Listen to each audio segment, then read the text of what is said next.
Bonjour à tous, j'espère que vous allez bien. Bienvenue pour ce nouveau numéro du Petit Exo de Colle, aujourd'hui numéro 87. Et pour ce numéro, je vous propose un exercice d'analyse autour de l'étude d'une suite liée à une équation fonctionnelle. L'énoncé est le suivant. Nous avons la suite croissante des solutions réelles positives strictes à l'équation x égale tangente x. Et on aimerait déterminer un développement asymptotique de cette suite en petit taux de 1 sur n carré quand n tend vers plus infini.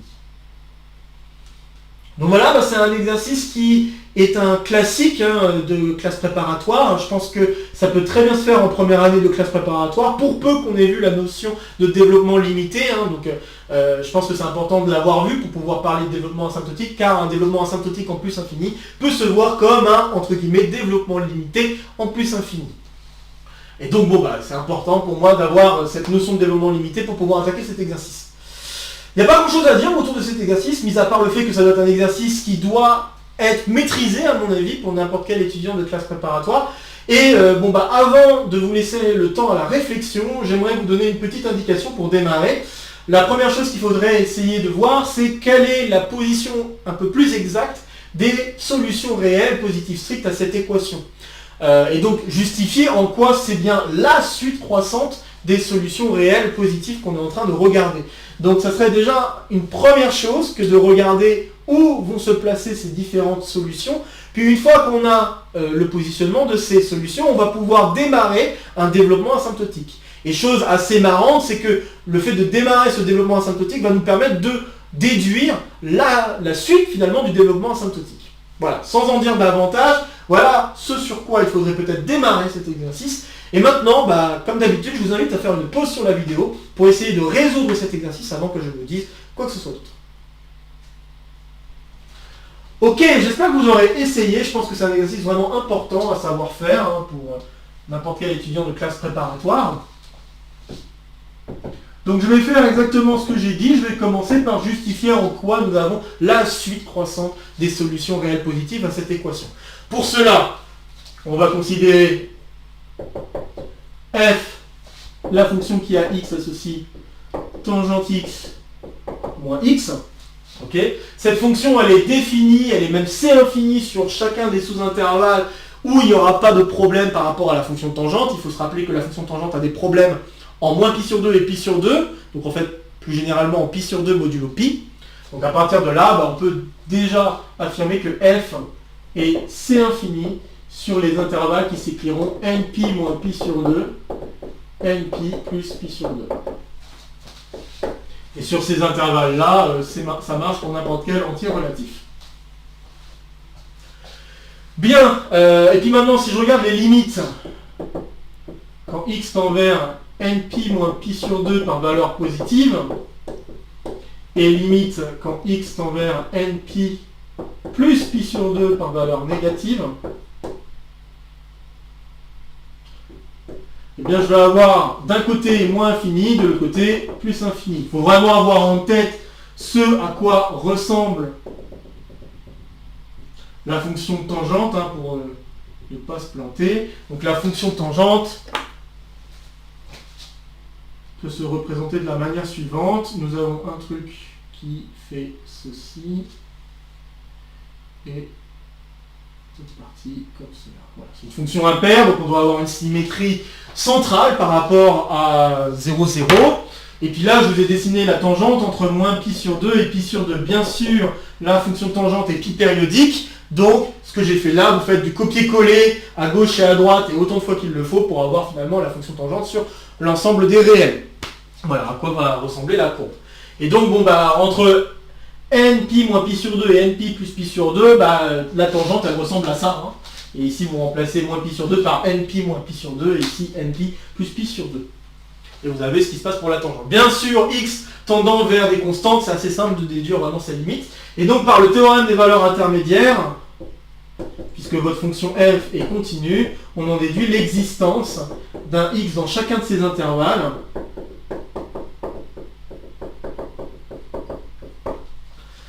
tel que, en effet, tangente x moins x vaut 0, donc c'est-à-dire tangente x égale x.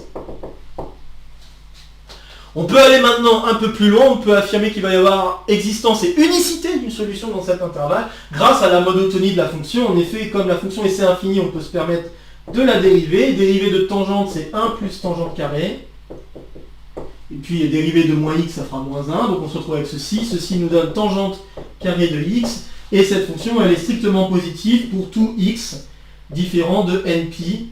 Et bien sûr, x dans les intervalles nπ moins pi sur 2, nπ plus pi sur 2. Et donc cette fonction dérivée étant strictement positive, sauf en un ensemble de points isolés, alors on en déduit que la fonction est finalement strictement croissante. Elle est strictement croissante. Si vous n'êtes pas convaincu par le fait qu'il y ait des points isolés et que ces points isolés n'ont aucun impact sur la stricte monotonie de la fonction, pensez à la fonction x cube. Donc moins n moins pi sur 2. Donc si vous pensez à la fonction x cube, la dérivée de x cube c'est 3x carré. Et 3x carré, bah, c'est une fonction qui est strictement positive sauf en 0. Et ça n'empêche pas la fonction x cube d'être strictement croissante sur A. D'accord ? Je pense que ça fait partie des exemples importants qui permettent de dire que, voilà, même si ça se fait en des points isolés, alors pas de problème, la fonction reste quand même strictement monotone pour la dérivée. Bien, alors maintenant que j'ai ça, bah, je peux utiliser le théorème de la bijection, donc via le théorème de la bijection, qui est un corollaire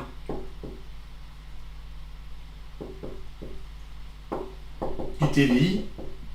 On peut affirmer existence et unicité d'un xn, maintenant je peux l'appeler xn, appartenant à l'intervalle nπ moins pi sur 2, nπ plus pi sur 2, tel que xn égale tangente de xn. Bien, et puis maintenant que j'ai ça, bah, nous, ce qui nous intéresse, ce sont les solutions qui sont strictement positives. Alors on va simplement se restreindre à des entiers relatifs qui sont finalement strictement positifs. Donc, pour que xn soit strictement positif, il faut et il suffit que n soit strictement positif. Et alors, notez qu'il y aurait le cas particulier n égale 0, mais pour n égale 0, la seule solution, vous pouvez l'expliciter, ça va être 0. 0 égale tangente de 0. D'accord? Donc en effet, pour l'intervalle moins pi sur 2, pi sur 2, la solution à cette équation, c'est juste 0. Et moi, je suis intéressé par les solutions réelles, positives, strictes. Donc, ben voilà. Très bien, donc il suffit de 1. Et de plus, je vais peut-être ajouter un autre truc qui va être utile pour la suite. De plus, xn va être compris entre nπ et nπ plus pi sur 2 strictement. En effet, comme xn va être positif strict, il faut que tangente de xn soit positif strict, et cela n'est possible, dans chacun des domaines ici, n'est possible que si on est compris entre nπ et nπ plus pi sur 2. Vous voyez par vous-même ce qui se passe entre moins pi sur 2 et pi sur 2, la tangente est strictement positive si on est compris entre 0 et pi sur 2. Donc, on a cette condition supplémentaire concernant la suite des éléments xn. Bien, une autre remarque que je fais maintenant, qui sera utile plus tard, donc une fois qu'on aura fait la résolution, car j'aimerais vous parler d'un autre truc intéressant. Si je voulais regarder les solutions négatives, bah, je pourrais me rendre compte que ce sont les opposés des solutions positives strictes. Donc, si xn est solution, moins xn est aussi solution, étant donné que les deux fonctions qui sont en jeu sont des fonctions impaires. Donc voilà, en effet, on peut voir que si on a les solutions strictement positives, on a aussi les solutions strictement négatives. Et voilà, on peut donc conclure. Alors, je le dis juste à l'oral, je ne l'écris pas, mais ça aura une certaine utilité à la fin dans ce que je vais vous présenter en plus de cette résolution. Bon, alors maintenant que j'ai donné une position assez précise, enfin je trouve qu'en tout cas assez précise des solutions de l'équation qu'on est en train de regarder, je peux d'ores et déjà donner un équivalent à cette suite. En effet, en divisant par nπ, je vois que xn sur nπ va être compris entre 1 et 1 plus, le pi se simplifie, 1 sur 2n. Et quand n tend vers l'infini, par le théorème des gendarmes, ou des encadrements si vous préférez, cela me permet de dire que xn sur nπ tend vers 1, et donc autrement dit que xn équivaut à nπ quand n tend vers l'infini. Ceci donc permet de débuter un développement asymptotique Hop. Car avoir cette équivalence, c'est la même chose que d'écrire un début de développement asymptotique de la suite, que je vais écrire de la manière suivante. On peut d'ores et déjà écrire que xn est égal à n pi plus petit o de n. Donc quand n tend vers l'infini. Bien. Et puis bon, on a déjà vu des exercices de développement asymptotique, notamment un développement asymptotique de la série harmonique. Comment on fait pour continuer et déterminer la suite de ce développement, aller un peu plus loin dans ce développement asymptotique? Eh bien, ce qu'on fait, c'est qu'on regarde la suite donnée par la différence des deux, donc la suite qu'on a au départ, qu'on cherche à étudier, et ce qu'on a obtenu comme début de développement limité. Et puis, il va falloir jouer aussi avec la définition de xn. Alors, vous pouvez constater, je vais faire tout de suite une remarque, notons que xn, par définition, c'est tangente de xn, mais tangente étant pi périodique, c'est la même chose en fait que tangente de xn moins npi. Et comme xn est compris entre npi et npi plus pi sur 2, on peut affirmer que ce truc-là, il est compris entre 0 et pi sur 2. Par conséquent, si j'applique arc tangente à cette égalité, je vais pouvoir conclure que arc tangente de xn, ça va être égal à xn moins npi, étant donné que la seule valeur, le seul angle compris entre moins pi sur 2 et pi sur 2, tel que tangente de cet angle vaut xn, eh bien ça va exactement être xn moins npi. D'après ce que je viens d'écrire. Donc attention, c'est très important pour pouvoir dire que arc tangente de tangente donne l'angle, c'est très important que l'angle soit pris entre moins pi sur 2 et pi sur 2, car je vous rappelle que pour définir l'arc tangente, vous avez eu besoin de vous restreindre à tangente, compris entre moins pi sur 2 et pi sur 2. Donc ça c'est important. Donc ça me permet de dire que arc tangente de xn, c'est donc égal à xn moins npi. Et grâce à ça, là, je vais pouvoir conclure xn tend vers plus infini, quand n tend vers l'infini, c'est assez clair par l'équivalence qu'on a obtenue. Et donc, arc tangente d'un truc qui tend vers plus infini, ben, ça tend vers pi sur 2. Vous concluez alors que xn moins npi tend vers pi sur 2. Et donc, on peut écrire que xn c'est égal à npi plus pi sur 2 plus petit o de 1. Et voilà, on commence à aller un peu plus loin sur le développement asymptotique donc, de xn. Alors comment on va réussir à aller plus loin? Pour aller plus loin, on va utiliser une autre formule de trigonométrie assez utile.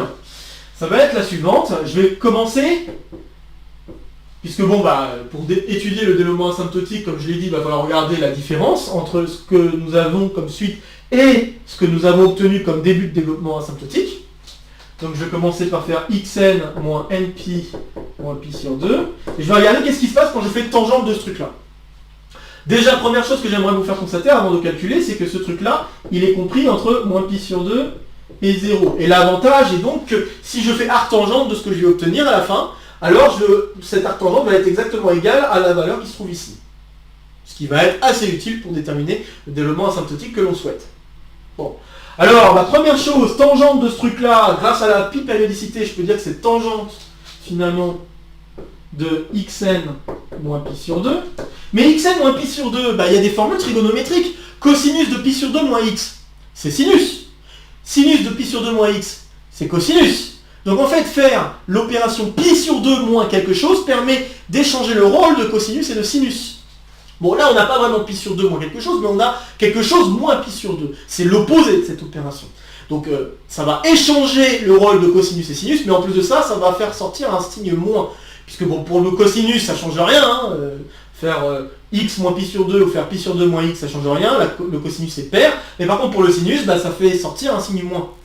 Et donc, par cette petite formule de trigonométrie que j'ai donnée à l'oral, on va pouvoir conclure qu'en fait, ce truc-là, c'est la même chose que moins 1 sur tangente de xn. Mais tangente de xn, xn, c'était une solution à cette équation, donc tangente de xn, c'est égal à xn. Donc on a moins 1 sur xn.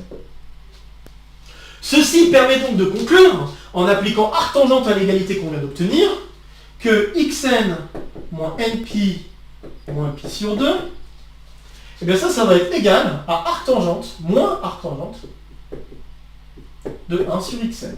Et maintenant, maintenant, il va falloir jouer avec des développements limités. Car en effet, en jouant avec des développements limités, notamment un développement limité lié à 1 sur quelque chose, qui tend vers plus infini, mais bon, on va voir tout de suite qu'on peut se ramener à des trucs qui tendent vers 0. Donc grâce à un développement limité de ce genre de truc, plus un développement limité de arctangente, et on va réussir à aller un peu plus loin dans le développement asymptotique de la suite xn. Alors je vais avoir besoin de 2 développements limités, et je ne vais pas avoir besoin d'aller très loin pour avoir le petit o de 1 sur n carré. Tac, ça c'est bon. Donc, alors, ce que j'allais sortir comme développement, c'est le développement limité de arctan. Je vais prendre un dl d'ordre 2 en 0. Donc ça va faire u plus petit o de u carré. Je rappelle qu'il n'y a pas de terme en u carré, étant donné que l'arctangente est une fonction impaire. Voilà, ça c'est la première chose. Et puis deuxième truc, je vais regarder aussi le développement limité de 1 plus v. Quand v tend vers 0, et je vais prendre un dl1. Alors là, ici, dl1, ça va être v plus... pardon, pas v, je dis des bêtises moi. C'est 1 moins v, c'est mieux, plus petit o de v. Donc avec ces dl, je vais pouvoir m'en sortir pour déterminer un développement asymptotique de arctangente de 1 sur xn. Alors comment? En effet, moins arctangente, je ne vais pas oublier le moins quand même, arctangente de 1 sur xn, c'est égal à moins arctangente de 1 sur n pi, plus pi sur 2, plus petit o de 1. Dans la fraction, je peux sortir le npi. Donc si je fais sortir le npi, je vais avoir 1 sur npi. Alors peut-être je vais le mettre en facteur comme ça, pour que ce soit clair. Donc 1 sur npi fois 1 sur 1 plus 1 sur 2n plus petit o de 1 sur n. Et donc grâce au développement limité de 1 sur 1 plus v, je vais pouvoir affirmer que ce truc-là, c'est égal à 1 sur n pi plus, enfin pas plus fois, je dis des bêtises moi, fois 1 moins 1 sur 2n plus petit o de 1 sur n. Composition des développements limités si vous voulez, hein, donc ça marche bien. Et maintenant si je multiplie, je vais obtenir 1 sur n pi moins 1 sur 2n carré pi plus petit o de 1 sur n carré. Ok, pour l'instant tout va bien, je vais effacer ce qu'on a ici. Et je vais utiliser maintenant le développement limité d'arctan. Donc j'en déduis alors que moins arctan de 1 sur xn, je vais avoir un u plus petit o de u carré. Donc c'est-à-dire que je vais prendre ce truc-là. Donc 1 sur n pi moins 1 sur 2n pi plus petit o de 1 sur n carré. Puis après, plus un petit o de ce que nous avons ici au carré. Mais ce que nous avons ici au carré, alors j'ai oublié de mettre un carré ici, voilà. Donc, mais ce que nous avons ici au carré, le petit o qu'on va obtenir, on va voir que le plus grand terme mis au carré, le terme le plus fort mis au carré, ça va être du 1 sur n carré pi carré. Donc ça veut dire que le petit o de 1 sur n carré qui apparaît ici va bouffer tout le petit o qui serait présent en mettant tout ça au carré. Donc à la fin, on se retrouve avec ça. Bon, très bien. Alors j'ai peut-être oublié de mettre un... Ouais, j'ai oublié de mettre un moins, parce que là j'ai mis arctangente de u, donc il y a un moins ici. Hop. Très bien. Et donc maintenant, c'est terminé. Hein. Vous savez que arctangente de 1 sur xn avec le moins, c'est exactement xn moins npi moins pi sur 2. Donc on déduit alors que xn, c'est égal à npi plus pi sur 2 moins 1 sur n pi plus 1 sur 2n carré pi. Petit o de 1 sur n carré. Et voilà, on a atteint notre objectif.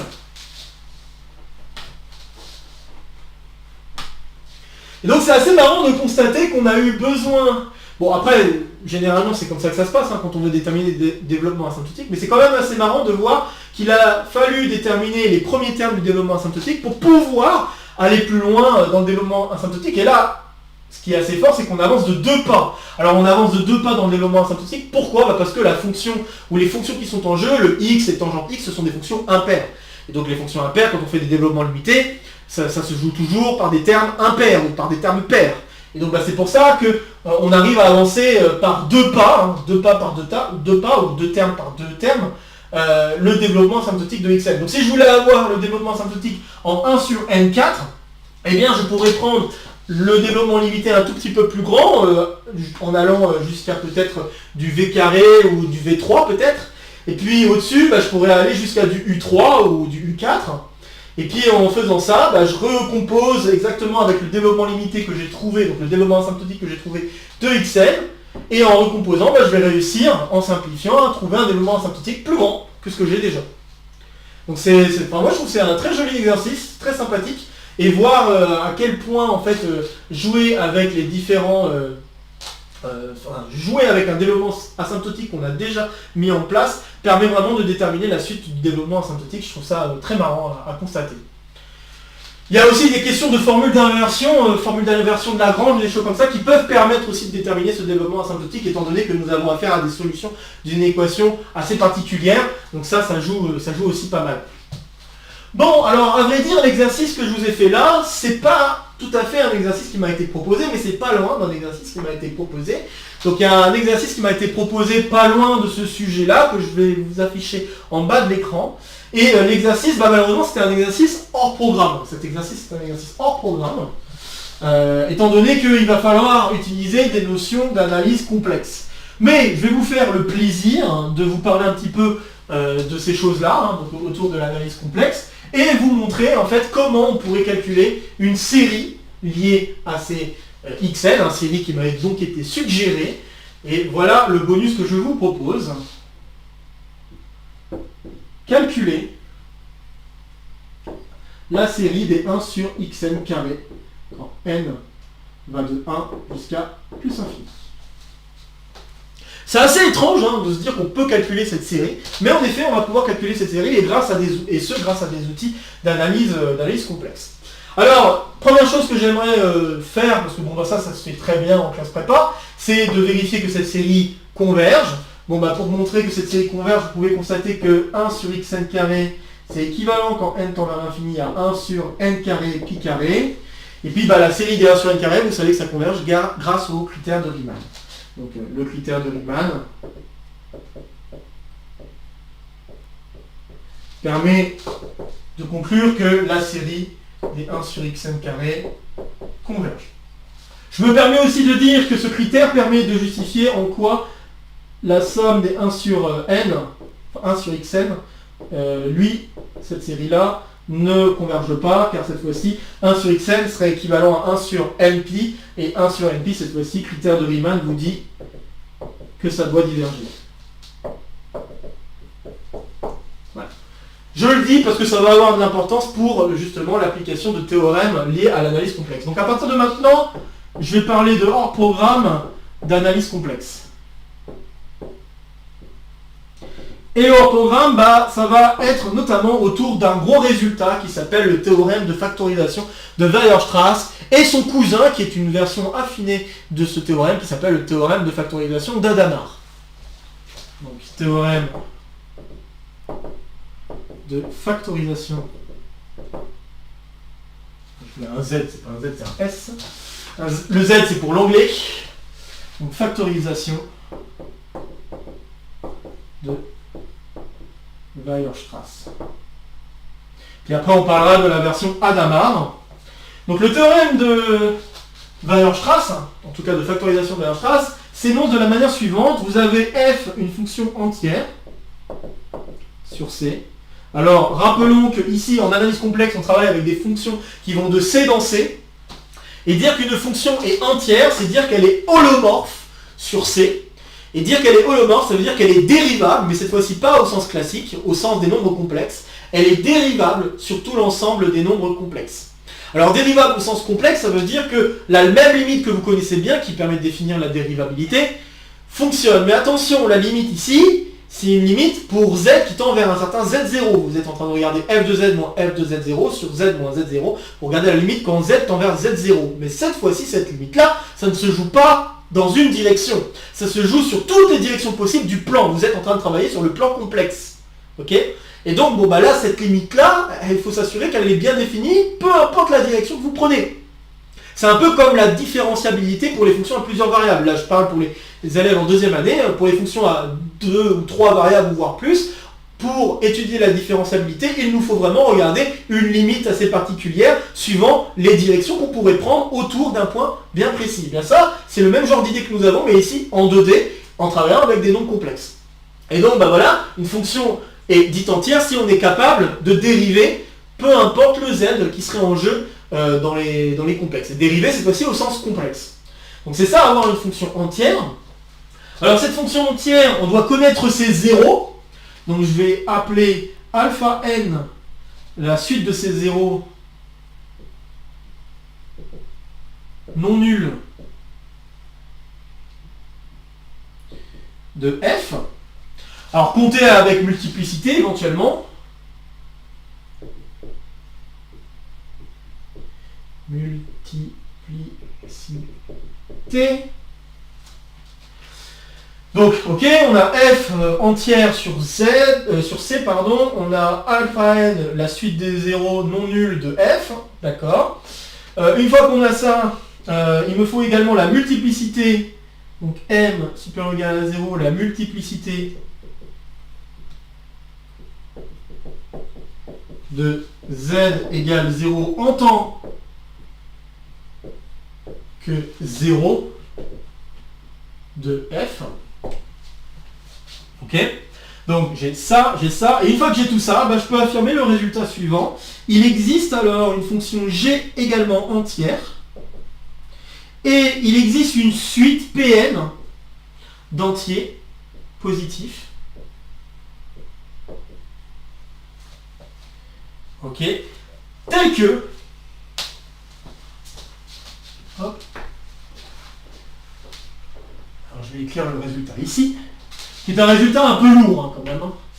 Donc, ça veut dire que f de z peut s'écrire z puissance m exponentielle de g de z fois un produit pour les racines, donc pour n allant de 1 à l'infini, des 1 moins z sur an, fois une exponentielle, je vais peut-être l'écrire comme ça, exponentielle de z, je vais peut-être mettre ça sous la forme d'une somme, ça serait mieux, donc somme pour, je sais pas, disons i allant de 1 à Pn, donc des z à la puissance i sur i factoriel fois an à la puissance i. Généralement, ce truc-là peut être abrégé E indice Pn à calculer en z sur an. Donc voilà, bah c'est ça la formule de factorisation de Weierstrass. Alors cette formule de factorisation, elle est valide à partir du moment où on a une fonction entière et qu'on connaît tous les zéros complexes, a priori complexes, tous les zéros complexes de la fonction qui est en jeu. Alors il y a une version raffinée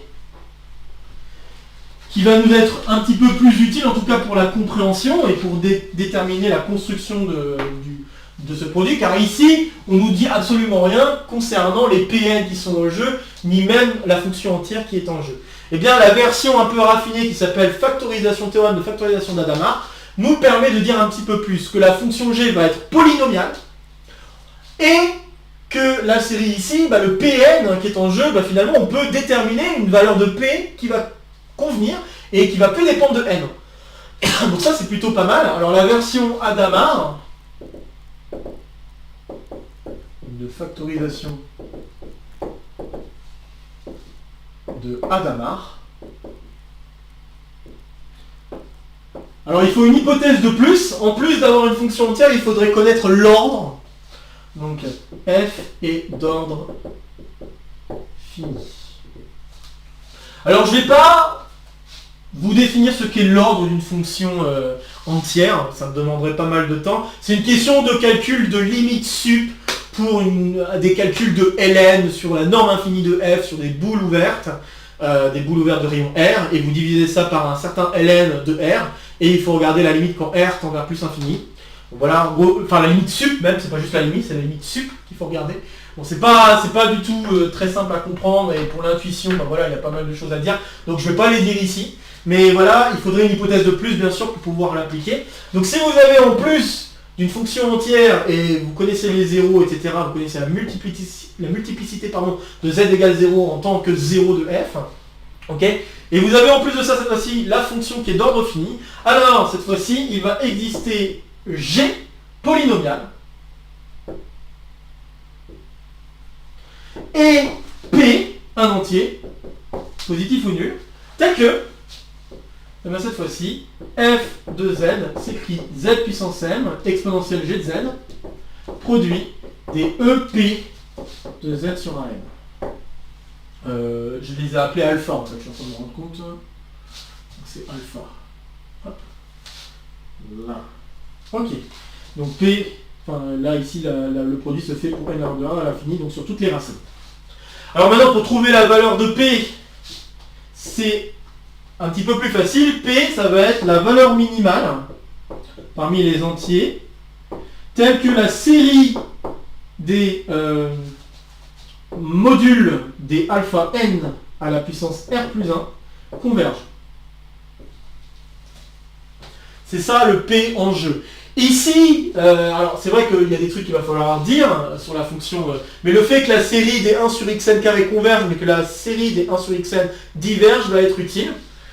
Et puis la fonction polynomiale, elle est liée à l'ordre. Donc le degré de g est lié à l'ordre.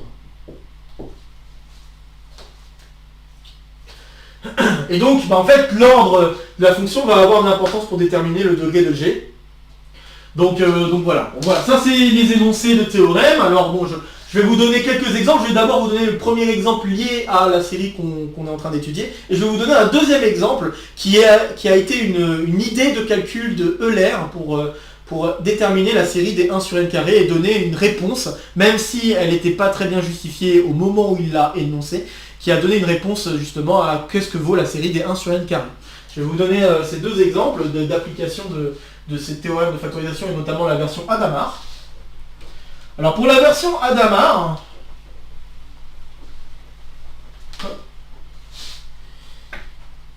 je vais repartir donc, et je vais repartir donc de l'équation qu'on a cherché à résoudre. Donc je vous rappelle on cherchait les solutions à l'équation z égale tangente de z. Je rappelle que les fonctions trigonométriques pourraient être définies sur les nombres complexes sans trop de problèmes en utilisant les formules que vous connaissez, notamment les formules d'Euler pour les nombres complexes. Donc, notamment, vous savez que le cosinus ça va s'écrire exponentielle de ix plus exponentielle de moins ix sur 2. Et bien là, vous généralisez en remplaçant x par z, un nombre complexe. Et les exponentielles complexes, ça existe bien. Donc il n'y a pas de problème, vous pourrez faire ça. Et pareil pour le sinus, en utilisant la formule d'Euler, on remplace les x par des z nombres complexes. Et voilà, on a la définition des fonctions trigonométriques sur les nombres complexes. Donc ça peut très bien se faire. Alors si je change un tout petit peu l'équation qu'on cherche à résoudre, je peux écrire que cosinus de z est égal à sinus de z sur z. Et donc réécrire que l'équation qu'on cherche à résoudre, c'est sinus de z sur z moins cosinus de z égale 0. Et voilà la fonction entière que nous allons regarder, c'est celle-ci. Celle-ci, c'est une fonction qui va être en effet entière sur C, et comment on peut le justifier? Une manière simple de le justifier, c'est que cette fonction-là admet un développement en série entière qui va avoir un rayon infini. Donc ça veut dire que en fait, cette fonction-là est une fonction analytique. Et une fonction analytique sur les complexes, donc une fonction analytique ici, c'est une fonction qui est développable en série entière dont le rayon de convergence de la série est infini. Okay, bon, le fait d'avoir ça, ça nous dit que la série, la fonction qui est en jeu est une fonction entière. Donc elle va être dérivable sans trop de problèmes sur tout C. Donc dérivable au sens complexe, encore une fois, je le répète, c'est pas dérivable au sens classique. Donc on a très bien ça, ok, et f va jouer le rôle de la fonction dans la formule de factorisation. Je vais me permettre de dire que l'ordre de f, c'est égal à 1. Ça va avoir de l'importance, notamment pour donner un truc concernant le degré de g. Donc on a ça, ok. Un autre truc que je vais affirmer, que je vais admettre, c'est que les seules solutions à cette équation sont réelles,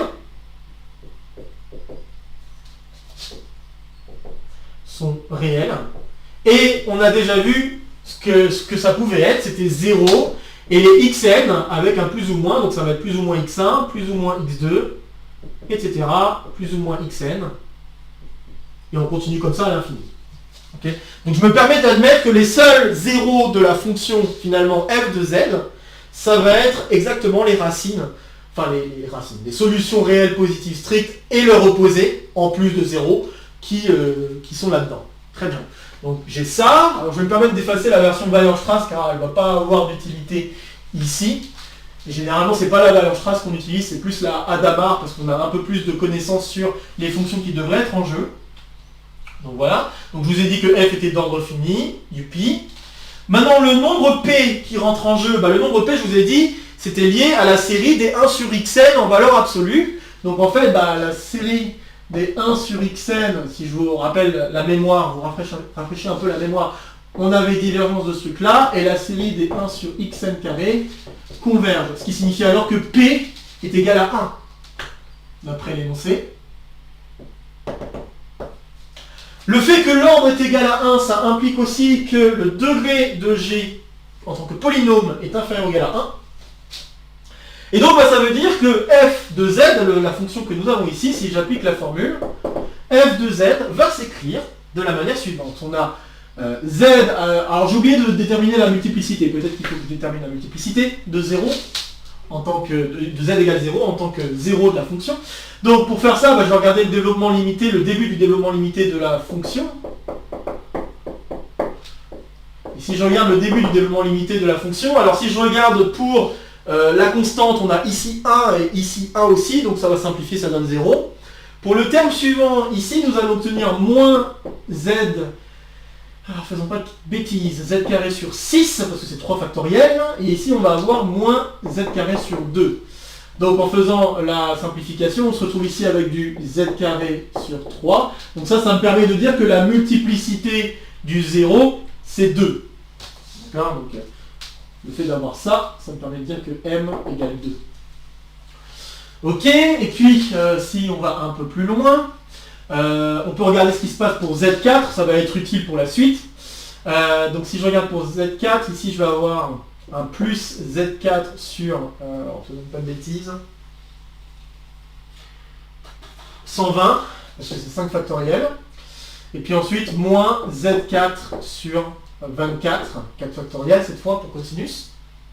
Si je fais la soustraction, je vais obtenir moins 4 sur 120, et le 4 se simplifie avec le 120, ça va donner du moins Z4 sur 30. Voilà. Donc ce truc-là va être utile pour la suite. Ah. Bon, alors maintenant j'ai tout ce qu'il me faut, je vais pouvoir appliquer la formule. Alors la formule, je vais juste la modifier un tout petit peu par rapport à ce que j'ai là, en réexplicitant ce qu'était ces EP de quelque chose. Alors on a donc f de z qui est égal à z carré.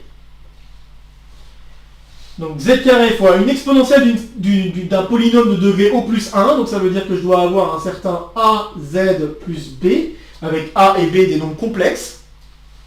Et puis ensuite, je vais avoir un produit des 1 moins z sur xn fois exponentielle de finalement z sur xn. C'était ça le EP de z sur an, ok, donc on a ça. Et puis on a la même chose avec les opposés, donc on va avoir fois 1 moins, alors cette fois-ci c'est un plus, donc 1 plus z sur xn fois exponentielle de moins z sur xn.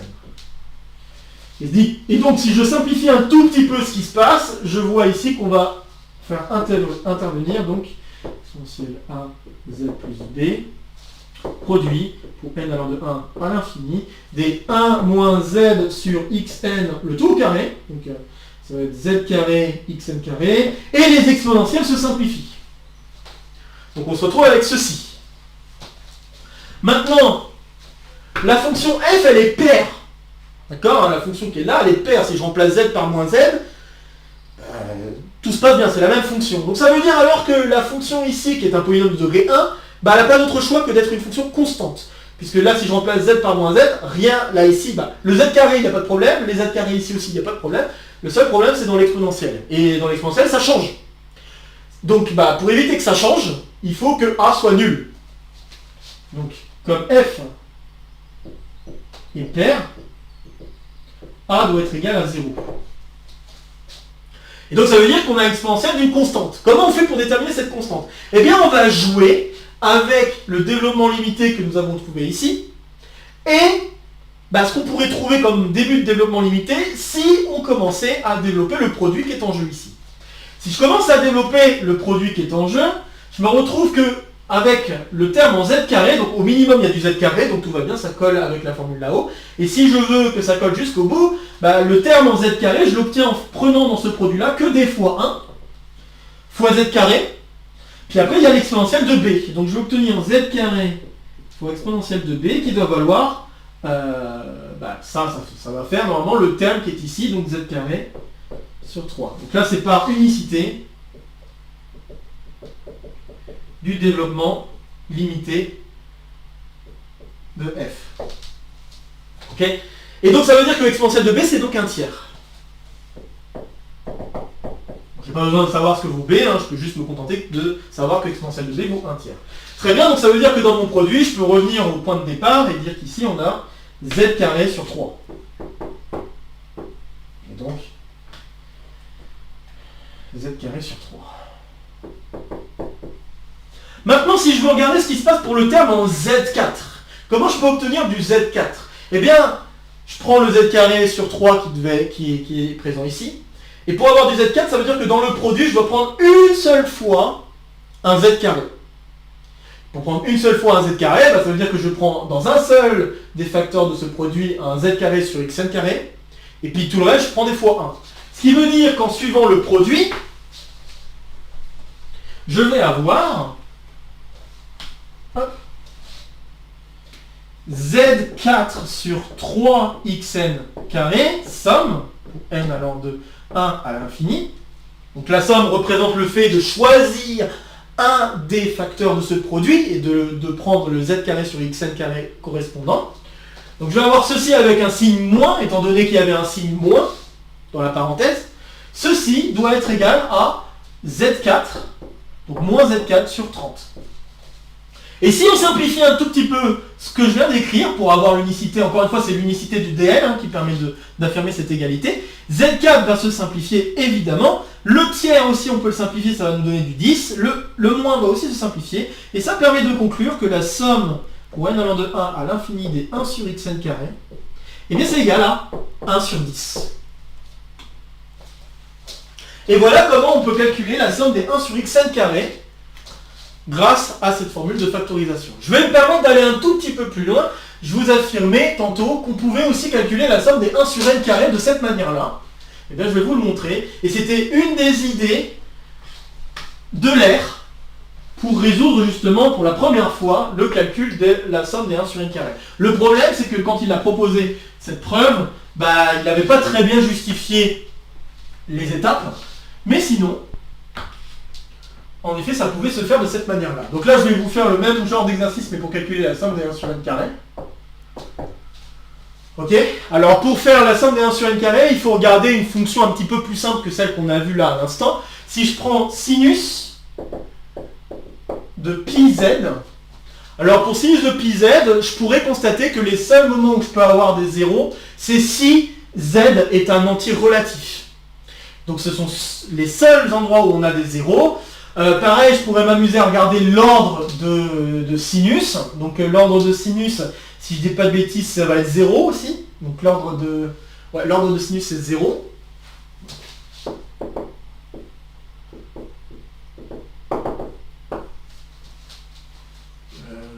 Ouais, je pense que je dis pas de bêtises.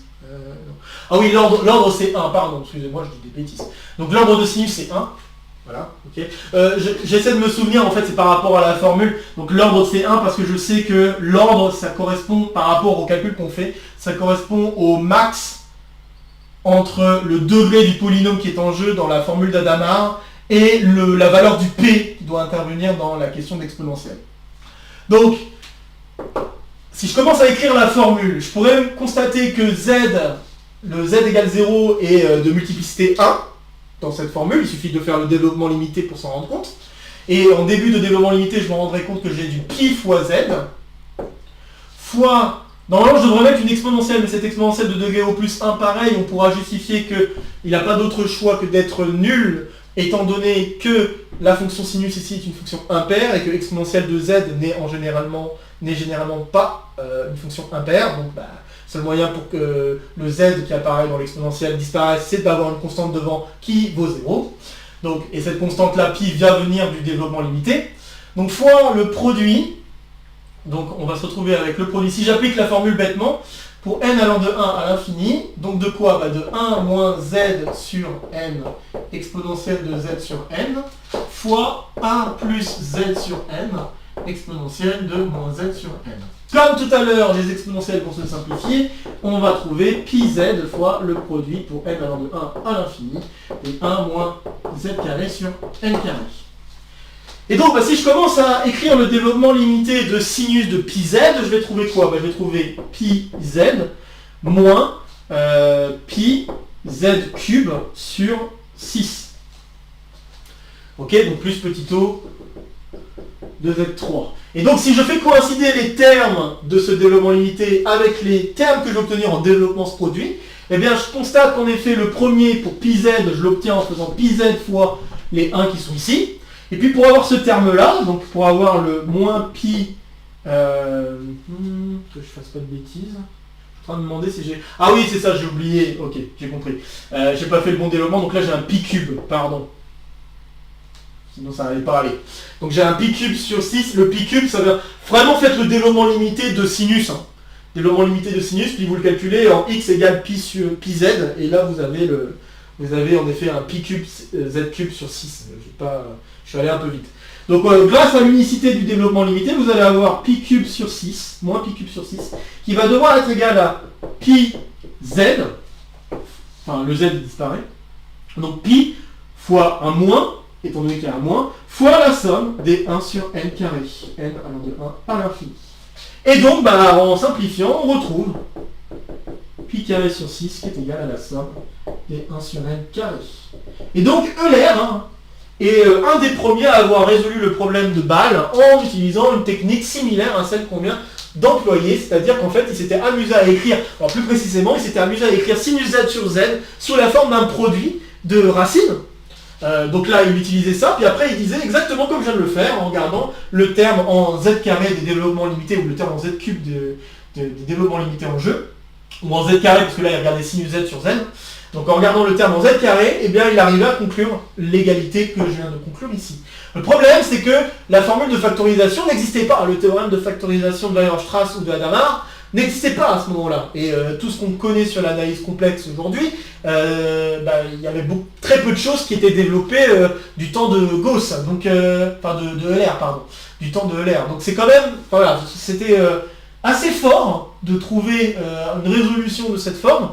Le problème c'est que cette résolution n'était pas tout à fait valable, étant donné que la question de factorisation n'existait pas et qu'il était assez difficile de justifier cette factorisation. Et plus tard, la preuve fut validée en faisant un autre type de calcul utilisant des cotangentes, et cet autre type de calcul nous a révélé qu'en fait le résultat qu'avait donné Euler était le bon. Et encore plus tard, est venue cette formule de factorisation de Weierstrass-Hadamard qui permet de réhabiliter finalement la preuve complète que proposait Euler.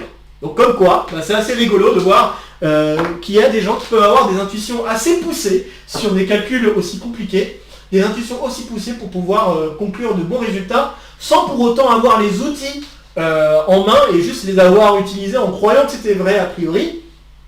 C'était vrai, mais il fallait quand même des conditions très fortes sur la fonction sur laquelle on devait étudier. Hein. Avoir une fonction entière, c'est pas donné à n'importe quel type de fonction, d'être une fonction entière. Donc quand même, il y avait pas mal de grosses hypothèses pour pouvoir affirmer qu'on a cette factorisation et grâce à ces hypothèses, conclure exactement l'égalité souhaitée. Voilà, je trouve que c'est assez rigolo. Et je voulais vous partager ça, donc non seulement la résolution de l'exercice qu'on m'avait proposé, mais en plus de ça, vous donner un autre exemple d'application avec un résultat que vous connaissez très bien. Bon voilà, j'espère que ça vous aura plu, notamment cette parenthèse d'analyse complexe. Encore une fois, il n'était pas attendu de calculer cette série. Moi j'attendais essentiellement ce développement asymptotique qui... Ça, c'est vraiment un exercice très classique de classe prépa, mais je suis allé un peu plus loin parce que on m'avait proposé d'aller un peu plus loin, et j'espère que ça vous aura plu. Donc comme d'habitude, n'hésitez pas à laisser en commentaire vos questions, vos remarques, vos retours concernant cet exercice, à partager la vidéo si vous connaissez des camarades qui seraient intéressés par cette vidéo ou par le contenu de la chaîne de manière plus générale. Ici, ça sera pour me soutenir, ici, ça sera pour vous abonner, et puis de nouvelles vidéos vont se proposer à vous pour continuer à faire le tour de la chaîne. Sur ce, je vous retrouve très vite pour de prochaines aventures mathématiques. Portez-vous bien, et à très bientôt. Salut à tous!